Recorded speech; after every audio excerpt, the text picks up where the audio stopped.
There's a new highway in Pakistan. And a new rail terminal in Kazakhstan. A seaport in Sri Lanka recently opened, as well as this bridge in rural Laos. What's interesting is that they're all part of one country's project that spans 3 continents and touches over 60% of the world's population. If you connect the dots, it's not hard to see which country that is. This is China's Belt and Road Initiative, the most ambitious infrastructure project in modern history that's designed to reroute global trade. And it's how China plans to become the world's next superpower.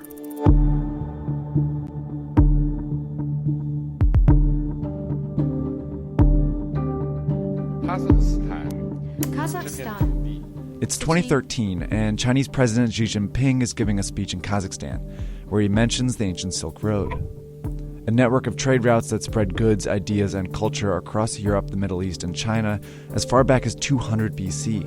He then says, "We should take an innovative approach and jointly build an economic belt along the Silk Road." A month later, Xi is in Indonesia. The two sides should work together to build up a new maritime road in the 21st century. These two phrases were the first mentions of Xi's legacy project, the multi-trillion-dollar Belt and Road Initiative, or BRI. They're also the 2 components of the plan. There's an overland economic belt of 6 corridors that serve as new routes to get goods in and out of China, like this railroad connecting China to London, and these gas pipelines from the Caspian Sea to China, and a high-speed train network in Southeast Asia. Then there's the Maritime Silk Road, a chain of seaports stretching from the South China Sea to Africa that also directs trade to and from China. The BRI also includes oil refineries, industrial parks, power plants, mines, and fiber optic networks, all designed to make it easier for the world to trade with China.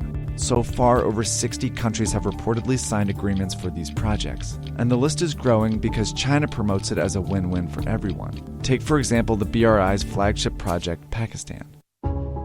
Like many countries in Central and South Asia, Pakistan has a stagnant economy and a corruption problem.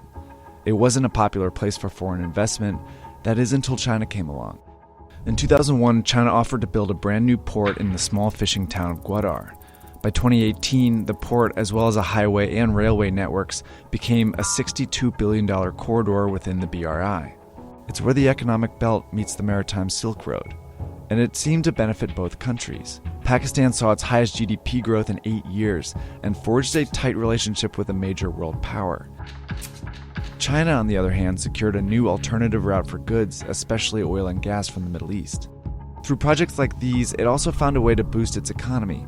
Chinese construction companies that had fewer opportunities within their own country saw a huge boost from BRI contracts. 7 out of the 10 biggest construction firms in the world are now Chinese. What tips the balance in China's favor even more is a requirement that it be involved in building these projects.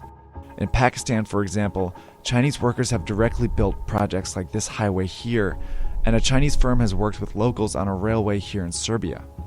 China's involvement is one of its very few demands, and that's set these deals apart so far. See, typically, to get investment from the West, countries have to meet strict ethical standards. But China's offered billions of dollars, mostly in loans, with far fewer conditions. So it's no surprise the BRI has been a big hit with the less democratic countries in the region. China has signed agreements with authoritarian governments, military regimes, and some of the most corrupt countries in the world. It's even affiliated with Afghanistan, Ukraine, Yemen, and Iraq, all currently splintered by conflict. Because of China's willingness to loan money to unreliable countries, many experts have called the BRI a risky plan. Eventually, these countries will have to pay China back, but corruption and conflict make that payback unlikely. A recent report found that many of the countries indebted to China are very vulnerable, including 8 that are at high risk of being unable to pay. So why does China keep lending? Because there's more to the BRI than just economics. In Sri Lanka, China loaned about $1.5 billion for a new deepwater port. It was a key stop on the Maritime Silk Road. By 2017, it was clear Sri Lanka couldn't pay back the loan, so instead they gave China control of the port as part of a 99-year lease. China also controls the strategic port in Pakistan, where it has a 40-year lease. It's pushing for a similar agreement in Myanmar, and it just opened an actual Chinese naval base in Djibouti. These are all signs of what's been called the string of pearls theory. It predicts that China is trying to establish a string of naval bases in the Indian Ocean that will allow it to station ships and guard shipping routes that move through the region. So while China's not getting its money back, it's still achieving some very important strategic goals. China's growing influence challenges the status of the US, which has been the world's lone superpower for the last several decades. But isolation is trending in the US, meaning that they are investing less and therefore losing influence around the world. The BRI is China's way of leveraging power to become a global leader.